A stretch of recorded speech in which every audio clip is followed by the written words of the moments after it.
This is the Aftermarket Radio Network. It's your weekly Blitz with Chris, keeping you in the game.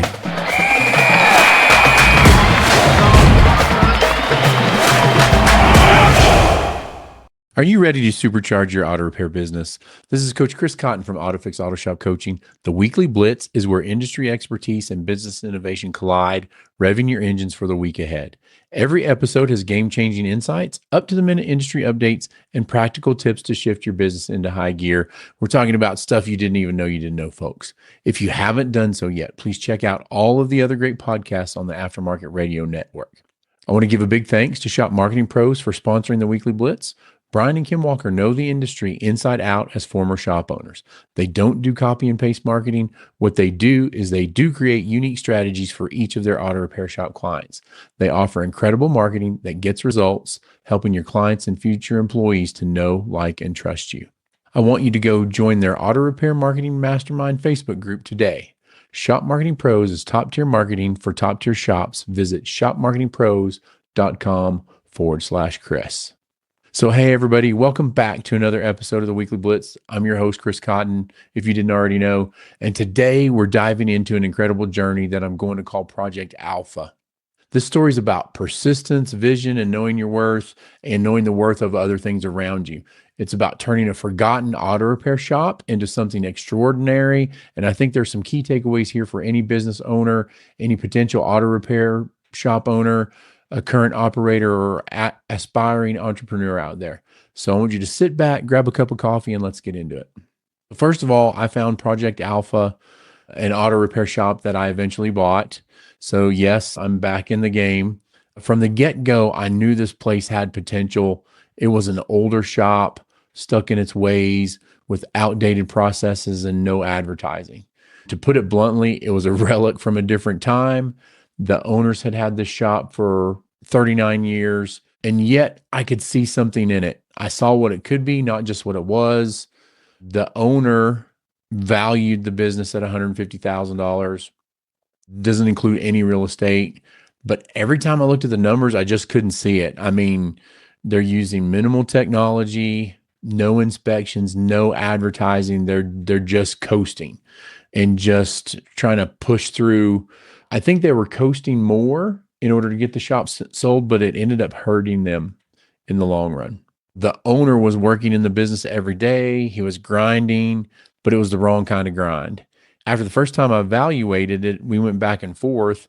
I tried to make him see the big picture. I even offered to coach him. I told him that if he made the right changes, I think we could easily get $500,000 for the business in about 24 months' time, plus all the profit that he would have gotten in the meantime as he grew the business. But he just couldn't see the vision, and that's where we hit an impasse. He was stuck, and I wasn't willing to pay a premium for a business that wasn't moving forward. There's a lot of growth. There's a lot of people gobbling up other people in the industry. I think some of these investment groups are rewarding bad shop owners, and that set not a great precedence. I guess I'm a little bit more of a hardliner, paying things what I think they're worth and being able to stick to my guns. And if it works out in my favor, it works out in my favor. And if it doesn't, then I'm fine to walk away. Anyway, he was stuck, and I wasn't willing to pay a premium for a business that wasn't moving forward. After crunching the numbers again and again, only offer that I could come up with that I felt was a good reflection of the business was about $75,000. And that was it, nothing more. The owner and the broker kept pushing back, telling me how much the inventory was worth, how much the equipment was worth. And I tried to tell them who I was and that it would behoove them to do a little bit of research on me instead of trying to sell me. You know, one of the things when you look at some of the inventory hadn't moved in years, they sent me an inventory list. They were using an older system, but it also showed the last time it had been sold and how long it had had it. And some of the stuff in here had been here 3-4 years and had only sold like once and had 6 of them on the shelves. To me, that inventory is not worth anything. The equipment is good and for the most part seems to be in good shape.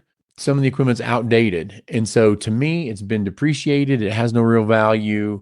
And as a business owner or potential buyer, you've got to know where the real value is. So the real value is, what am I getting? What's it worth to me to come in and do this? And how do we move this forward?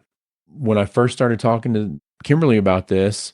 She agreed, which I thought she would never do. And I told her, I said, if I can't get my deal that I want on this, I'm just going to walk away. And I stuck to my guns. I told them no 4 times and I walked away each time thinking that was it. This is the end. I'm out and it's fine. And I'm okay being out and that's fine. So I think that's a critical lesson for any of you out there looking to acquire business or even negotiate in general. Know your number, stick with it, and be prepared to walk away. Don't give somebody a premium when a premium is not warranted. Okay. Also, don't let emotions dictate your business decisions. I've been doing this a long time. I don't get emotionally invested in all the BS in my client shops, and I'm not going to get emotionally invested in this shop. I also told Kimberly that I could close the doors and walk away at any time if it came to that. I was not going to be a slave to the business. Also, to let you know, this is not a business that I planned on working in every day. Or even right now, I'm spending about 10 to 15 hours a week in the business. Also, after we bought the business, Kimberly and I left for a month. If you've been following us on social media, you know we've been going around the country visiting our great shop owners the whole time we've had the shop. So we bought the shop the end of August, started in September, and so we had it for 10 days before we left for a month.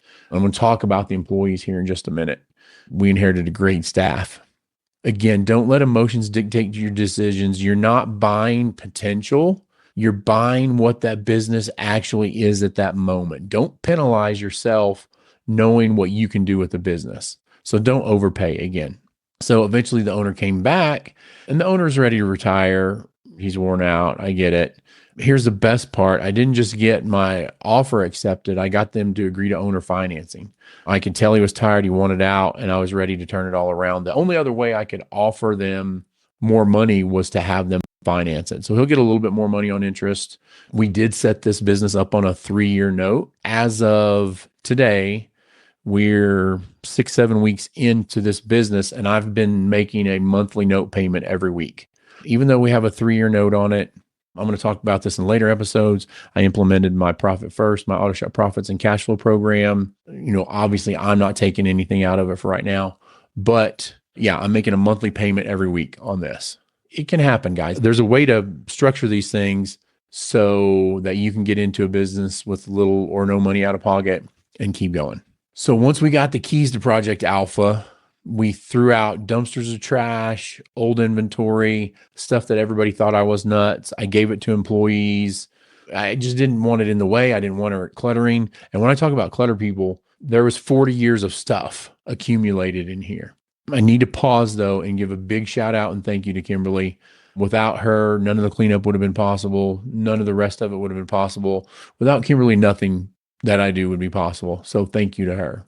We started painting, we cleaned, we're working on the new website, Shop Marketing Pros, right? So there you go. People often ask me, Chris, who do you think is the best website?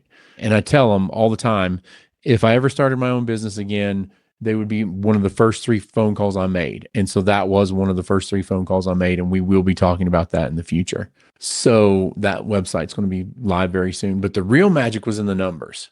When I took over the shop's average repair order, when I was looking at it, was stuck at 250. And this is a shop that does 60 to 80 cars a week. One of the things that I noticed when I looked at the income statement was their yearly numbers were stuck, even with COVID, everything else. The town this shop is in is booming with people. Another thing that I can talk about on a later episode is the location, what the city's covenants are, and how they can build new repair shops. But there's not really anybody putting in new repair shops here, but there's more and more cars in the area every day. I went back 3 years. The first year they did like $1,060,000. The next year they did $1,070,000. And then the third year, or last year, 2023, they did like $1,068,000.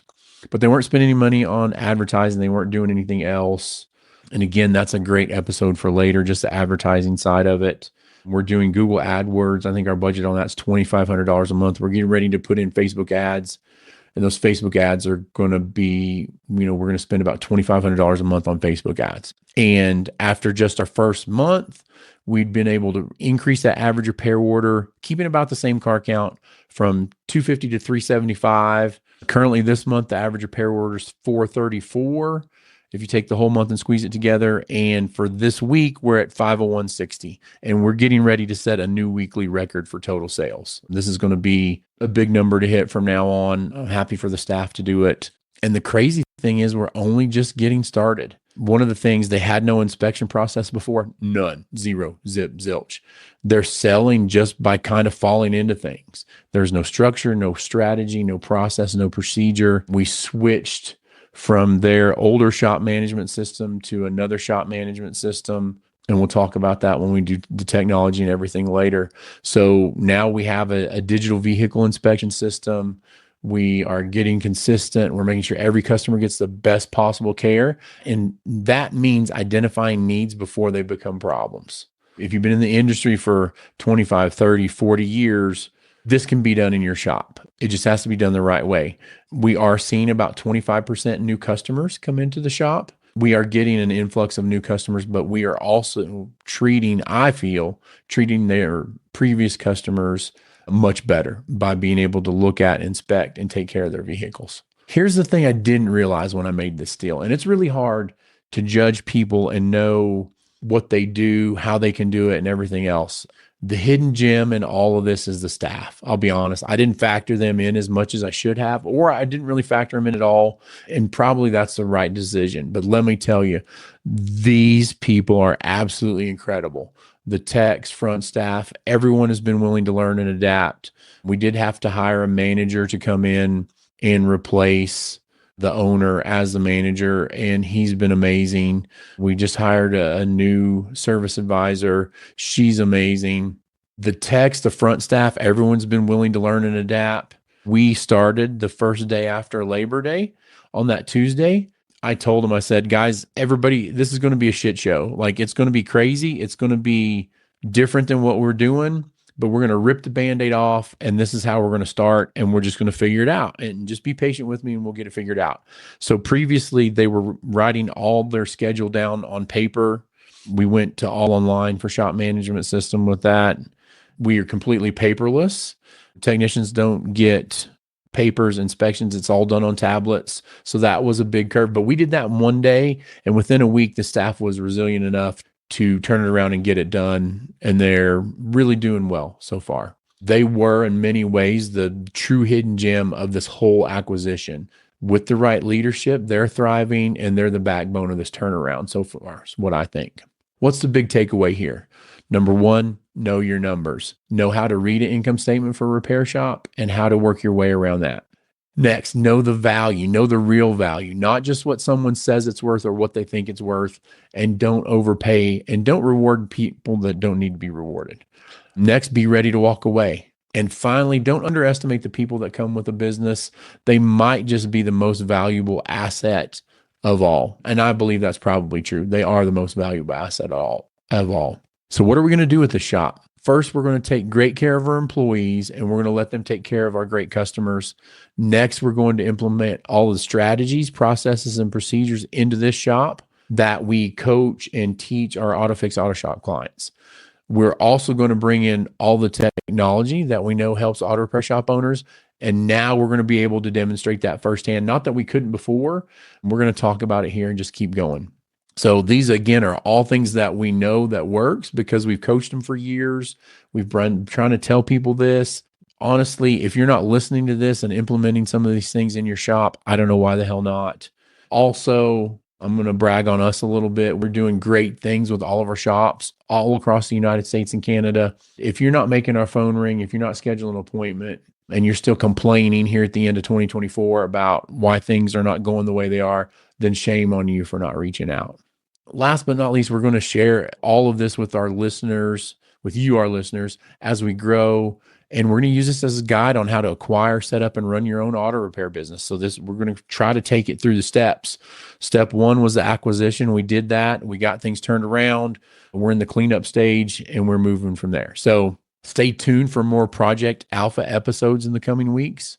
If you enjoyed today's story and want to hear more about my journey in the auto repair industry, be sure to hit that subscribe button and leave a review. And hey, if you're someone out there looking at buying a business or maybe even selling one, don't hesitate to reach out. I love helping other shop owners and potential shop owners see the potential in places others have given up on. Together, we can make a difference. Thanks for tuning in, and I'll catch you next time on the Weekly Blitz. Thanks to all of our incredible listeners. Your passion and drive motivate us to deliver top-notch content. A big shout out to our sponsor, Shop Marketing Pros. If your shop is the best in town, but your marketing isn't cutting it, it's time for a change. Shop Marketing Pros understands your business and ensures your shop stands out. Where quality meets visibility, Shop Marketing Pros ensures your auto repair shop stands out in a crowded market. Thanks for tuning into the Weekly Blitz. Remember, it's time to rise, grind, and keep your mindset positive. Until next time, this is Coach Chris Cotton signing off. Have a great day, everybody. You've been listening to the Weekly Blitz with Coach Chris Cotton on the AftermarketRadioNetwork.com. Follow Chris on your favorite podcast listening app. Let him know what you'd like him to cover. His email is in the show notes. Chris is all for advancing the aftermarket.